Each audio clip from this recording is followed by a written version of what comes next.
That wasn't a game the Memphis Grizzlies were supposed to lose.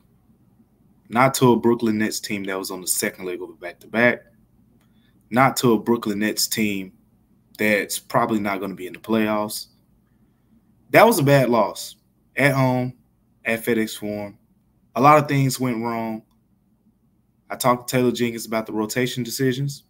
Ja Morant had some things to get off his chest, and much more. Let's break it all down here coming up next on Locked On Grizzlies.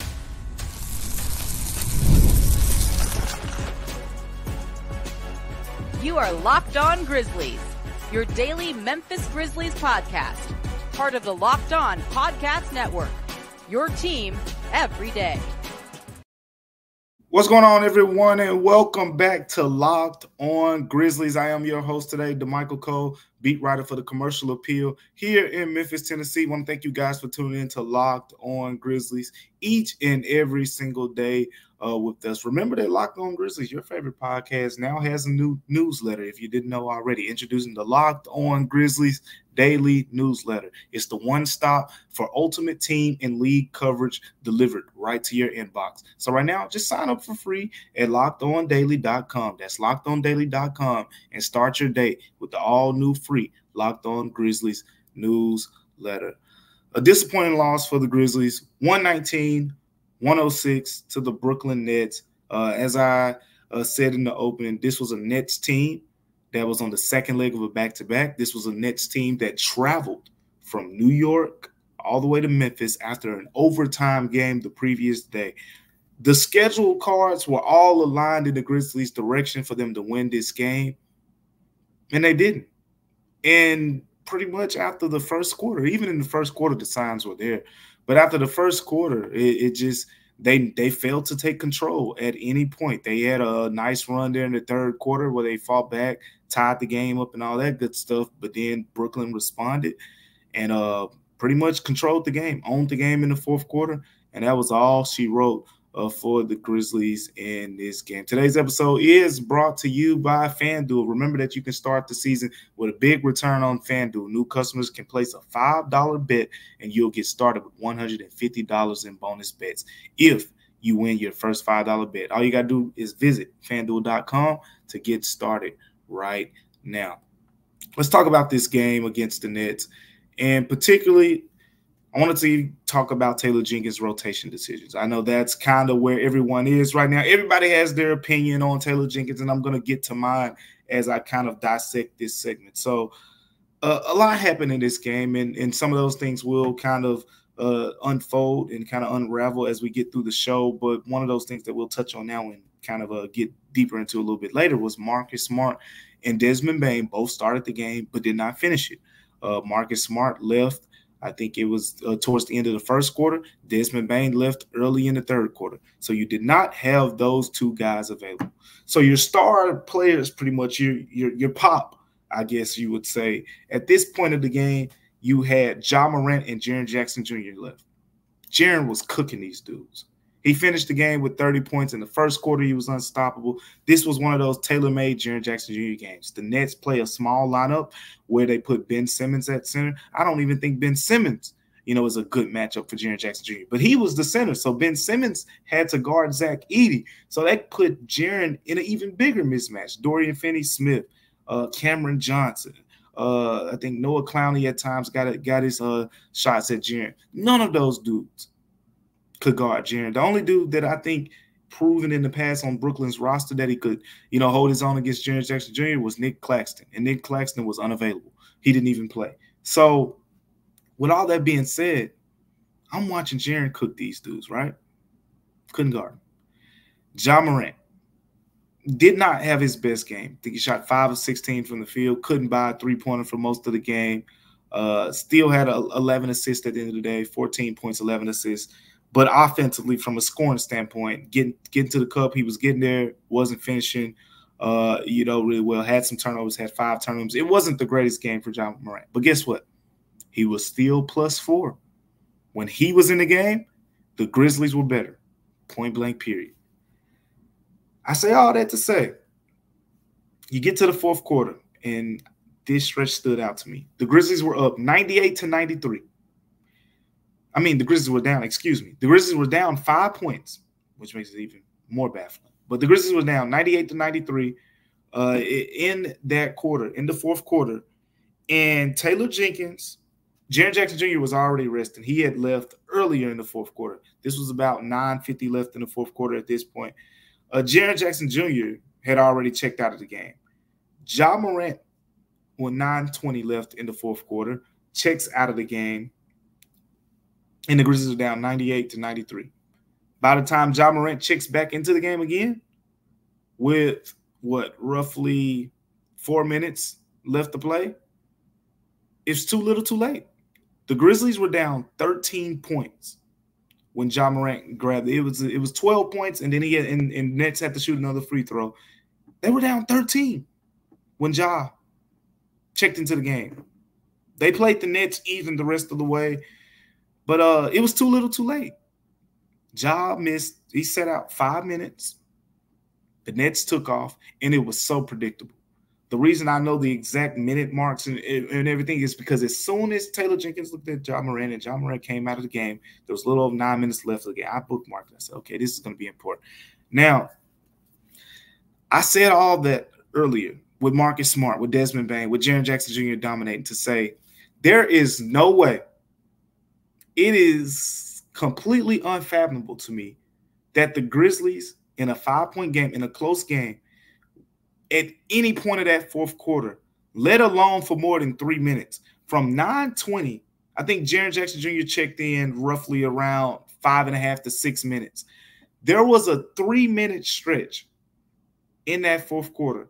No Jaren, no Ja Morant. What was the result? From being down 5, when Jaren Jackson Jr. checked in, the Grizzlies were down 10. Double digits. Just like that. And then Ja Morant, another minute, boom, now you're down 12. Shoot a free throw, you're down 13. Taylor Jenkins, that's on him. Just like in the last game, this is 2 losses in a row where Taylor Jenkins' decisions late in the game in the fourth quarter. By the way, Zach Edey didn't play a minute in either of these fourth quarters. I don't think that Zach Edey is ready to play big minutes in the fourth quarters of these games, but I think he deserves some run. I mean, to completely say, oh, you're starting, in the first quarter, then he plays, 5 or so minutes in the second quarter, then he plays 5 or so minutes in the third, and then just whoosh, he just vanishes into thin air, not to be seen again. That's what's happened the last 2 games with Zach Edey. And in this game in particular, I felt like this was a game he could dominate. And you know what? In the first half, Zach Edey had 13 points. You know how much he finished with? 13. Taylor Jenkins made some questionable decisions in this. And I wouldn't even say questionable. He made some bad decisions, in my opinion, with how he managed the fourth quarter. And I try to be understanding. If most of the people you listen to me on here, I always try to be understanding, see both sides of the spectrum here. And I know the side of the coin where Ja had the thigh soreness, right? Jaren Jackson Jr. with the hamstring injury, Marcus Smart and Desmond Bane lead the game with injuries. So you say, oh, well, of course, you're going to end up playing some minutes without any of those dudes on the floor if Marcus Smart and Desmond Bane lead the game with injuries. But you know what I'm going to say back to that? Sometimes you just got to rip the game plan. Things happen in a game, and you have to adjust accordingly. Taylor Jenkins failed to adjust accordingly in this game when he was supposed to say, you know what? We're not going to have Desmond Bane and Marcus Smart in the second half. Ja was expected to play 28, 29 minutes. We're going to have to bump it up to 32, 33. Jaren was expected to play 28. We got to bump it up to about 31, 32. Jaren Jackson Jr. was supposed to, the goal was for him to return at the beginning of the season. We're talking about the hamstring injury because I want to talk about that. The goal was for him to return at the beginning of the season, right? And the Grizzlies said, oh, towards the end of the preseason, he's going to ramp up. He's going to have these high intense practices and he's going to be back. And then when the start of the regular season came, they said, no, let's give him a few more practices to ramp up even more. The point that I'm making is part of the ramp up was happening while Jaren Jackson Jr. was getting ready to play. But it still feels like he's, quote-unquote, ramping up right now. And that's a problem because if you look at the other team, they're playing their dudes. Dennis Schroeder played 34 minutes against the Grizzlies. Cooked them, +9, 33 points. Cam Johnson played 35 minutes. Cam Thomas played 33 minutes. Second night of a back-to-back for those dudes, by the way. Second leg of a back-to-back. Now, you factor in Ja's thigh soreness, which we'll get to, some things that Ja said after the game in the second segment a little bit. But Taylor's got to lean into playing his stars a little bit more. At this point of the season, you don't have Vince Williams on your bench right now. You don't have Luke Kennard on your bench right now. You don't have G.G. Jackson. You know what that means? That means you got to rely on the stars a little bit more. And I've asked every question that you probably can think is imaginable about how the minutes distribution should work. I asked Taylor Jenkins who makes the decision because it's interesting to me, how this works out. Guys come back and they get this slow ramp up. I asked all these different players, Brandon Clark, Desmond Bane, Jaren Jackson Jr., what is this like for them? And pretty much all of them said something similar. As a competitor, you want to be on the floor. But as Jaren Jackson Jr. said, sometimes things are out of his control. Taylor Jenkins called it a collaborative effort. He said the medical staff, it's mainly their opinions. As I said in our last show, with the pace that the Grizzlies are playing at and things like that, all of that is factored in.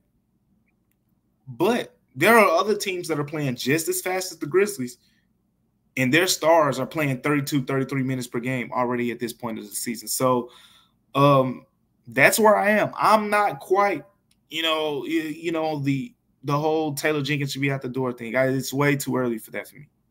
Way too early. I'll point to the fact that in 2021, 2022, the Grizzlies started that season 9-10. I'll point to the fact that over the last 2-3 seasons, every year that I've been here, the Grizzlies have had a slow start defensively before they turned it on and eventually ended up as being one of the best defenses in the NBA. So I'm going to wait. I'm going to hold judgment on to that level a little bit longer. But what I will say is, you got to play these guys a little bit more because time is of the essence. We talked about it all offseason, how the West is so tough. And losing games against the Bulls in the Nets right now may not feel like a big deal. It's like, oh, it's October. You got time to turn it around. But I guarantee you when you get to March and you're one game back from this spot or you're one game back from that spot, you're like, man, we lost to the Nets on the second leg of a back-to-back for them. We lost to the Bulls.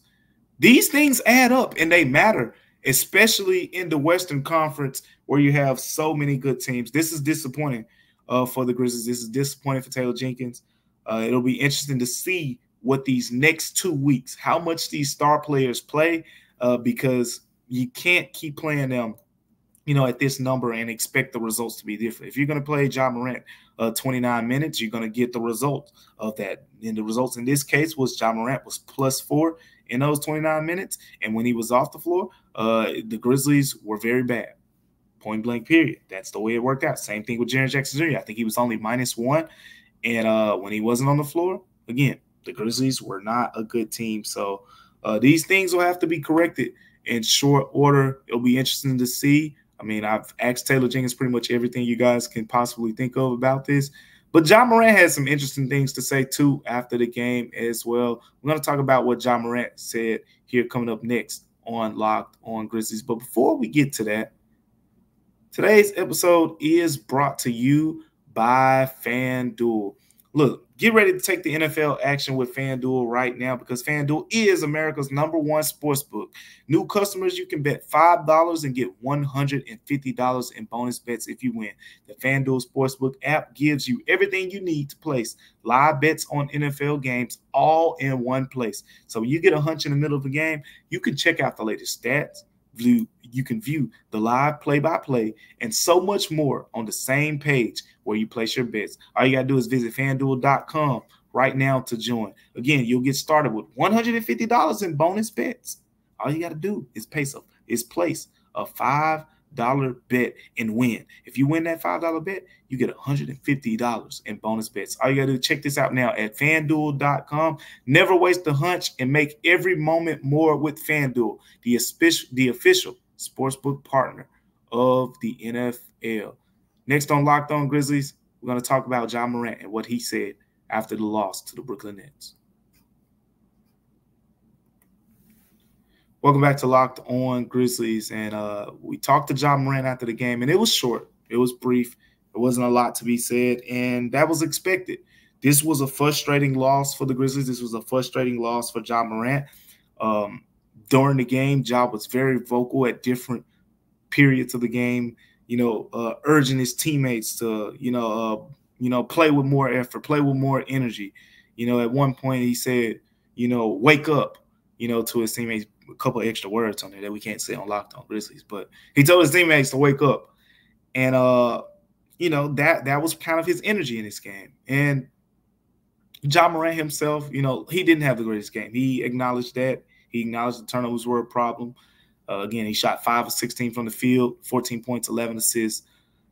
But he was a positive overall while he was out there. And that was the way that I approached it. So after the game, talking to Ja, he voiced some displeasures about some things.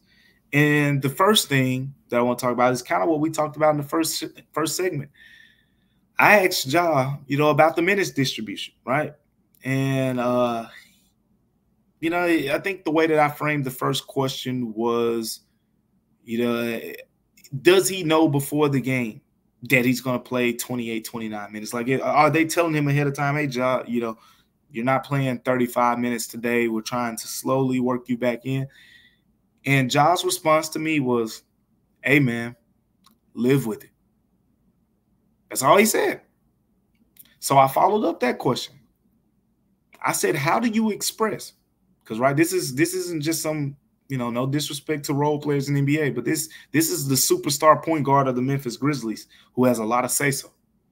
And I said, how do you express yourself in these situations? Because clearly as a competitor, he wants to play more. I saw Ja's face when he came out of that game in the fourth quarter, and I didn't ask him about this, so I don't want to,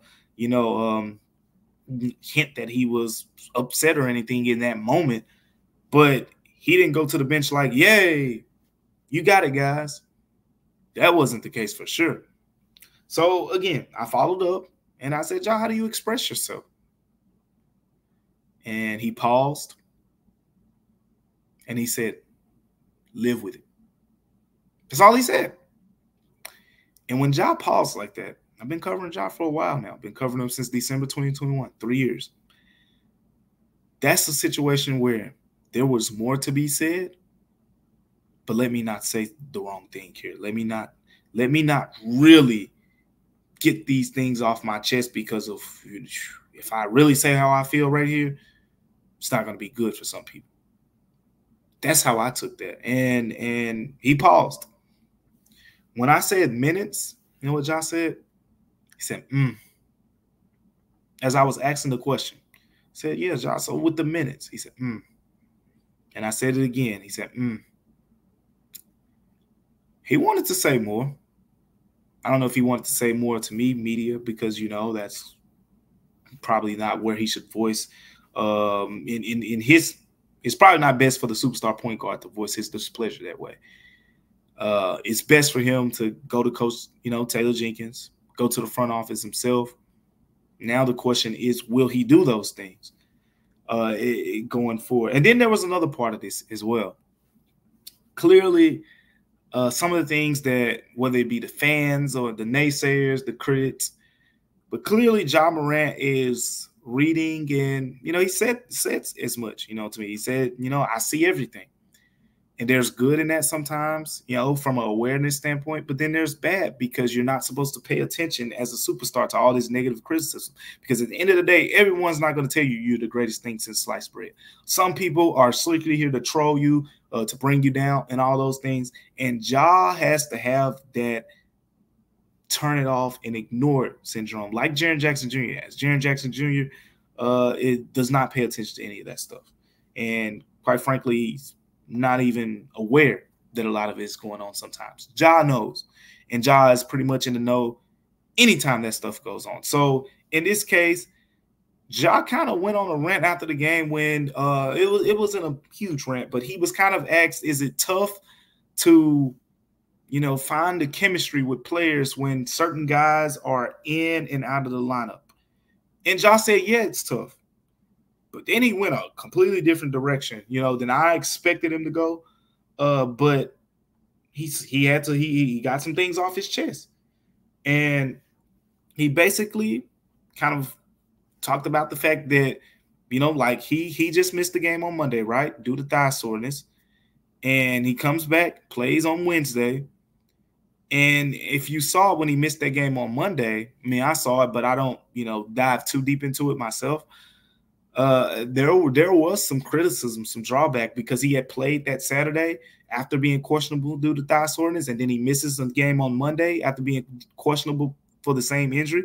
There was some, I guess, people who felt like it wasn't a legitimate injury or however you want to say it, but I don't think Josh should be paying attention to that stuff.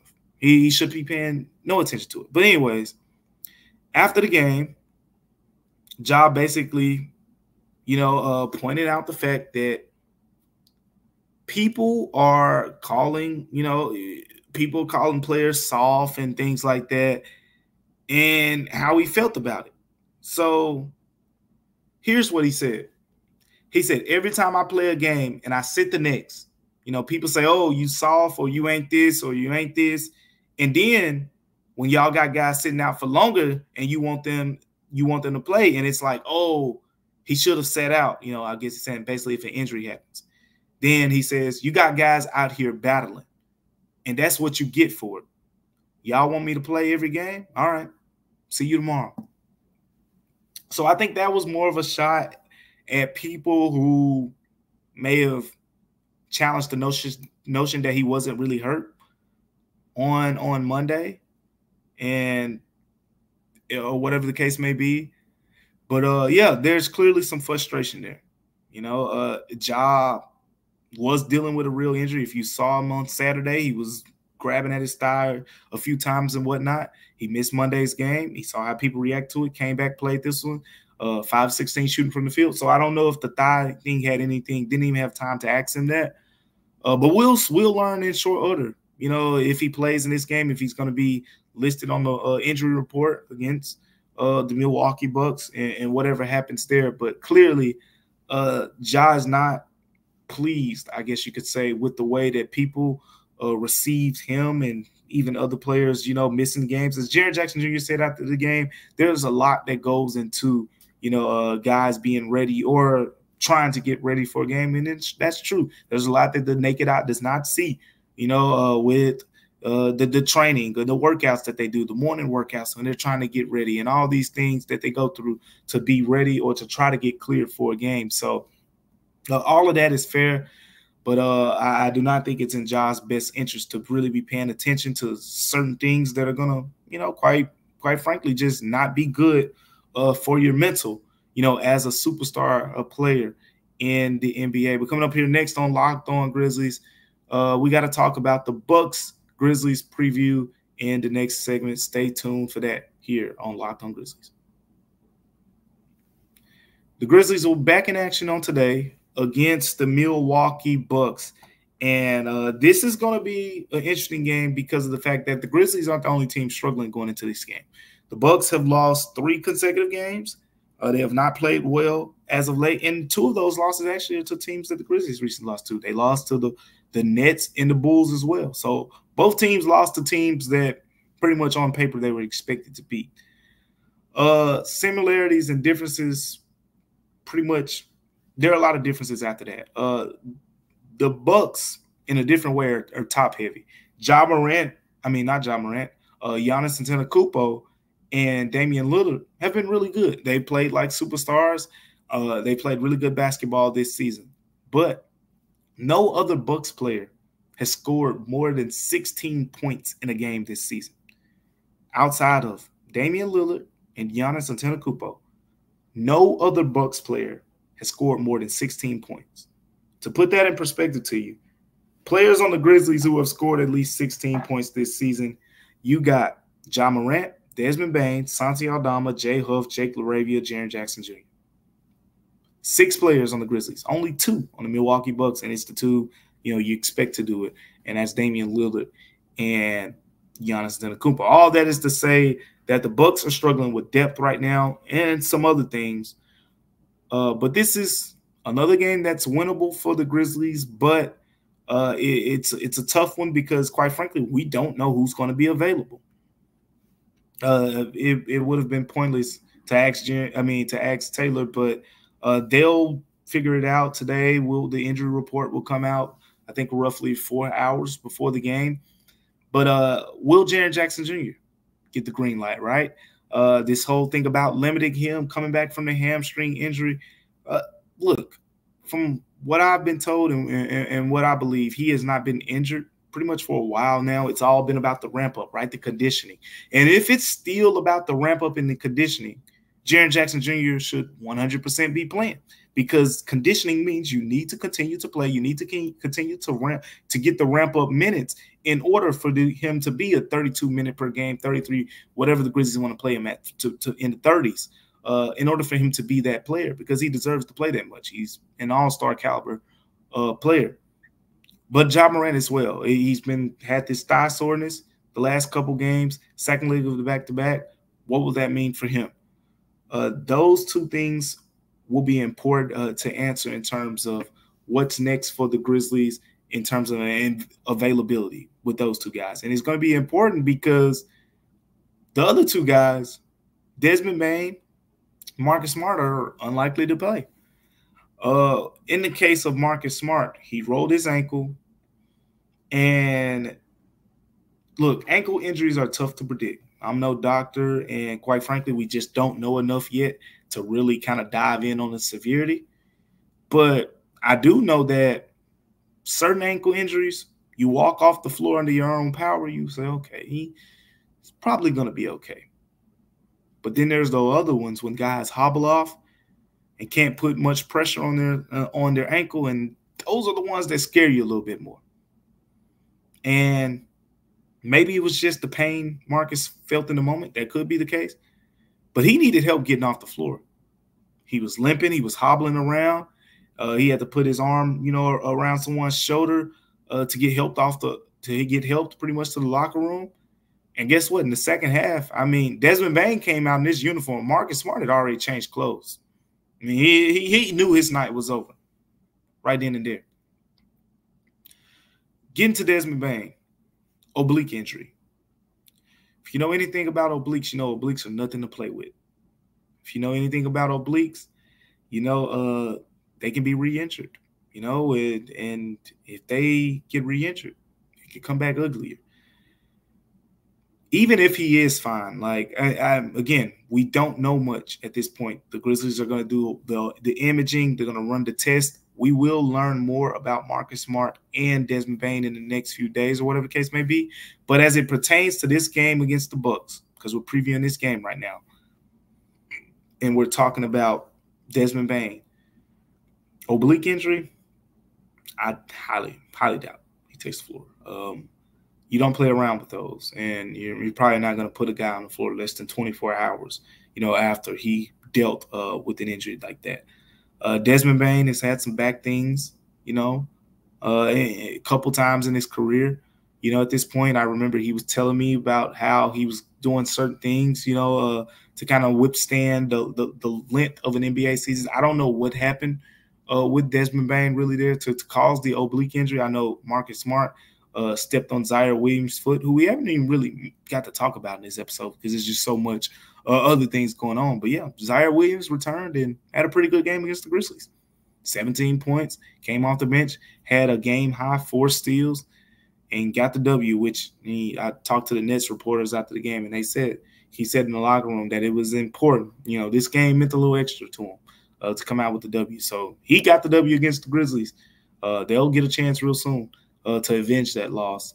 But with all that being said, Desmond Bane, Marcus Smart, it's not really looking too good. And now, at least not right now, for their availability for the Bucks game, I don't want to say it's not looking too good, overall, just for this one game. But with all that being said, we'll see what the picture looks like long-term for them. But I think it just kind of re-emphasizes the need for Luke Kennard, Vince Williams, and those guys to return. Because now if you put you take Marcus Smart and Desmond Bane out of the picture, your depth is really shot because you got Jalen Wells, you got Jake LaRavia, you got John Conchar. Those are the guys you're going to be relying on pretty much, Scottie Pippen Jr., to play alongside of Ja Morant, Jaren Jackson Jr. Those are the guys that are going to be relied on to be your top-level wing defenders like Marcus Smart, was relied on to be, especially with, Vince Williams out, with Gigi Jackson out. That's kind of where the Grizzlies are. So could be rough. Not gonna lie to you. I mean, we'll see, who's available for this game. Again, follow me on X at Damichael C. I'll have any injury updates, news that we learned before this Bucks Grizzlies game on there as well. And make sure you're back with me on tomorrow for Locked On Grizzlies as we break down the game. But before we get out of here, remember that your favorite podcast now has a newsletter. Introducing the Locked On Grizzlies Daily Newsletter. It's your one stop for ultimate team and league coverage delivered right to your inbox. All you got to do is sign up for free right now at LockedOnDaily.com. That's LockedOnDaily.com, and start your day with the all-new free Locked On Grizzlies newsletter. On our next episode of Locked On Grizzlies, we're going to break down everything that happened in this game against the Bucks. I'll be there. It's the second leg of the back-to-back, so we're going to see who's available. And Taylor Jenkins has some things to answer to. We didn't even talk about Zach Edey just too much in this episode, but he has not played in the fourth quarter of the last two games. A lot of things to touch on in our next episode of Locked On Grizzlies. But until then, remember that Locked On Grizzlies is free and available wherever you get your podcast. We'll see you next time on Locked On Grizzlies. I'm Damichael Cole. See you again on Locked On Grizzlies.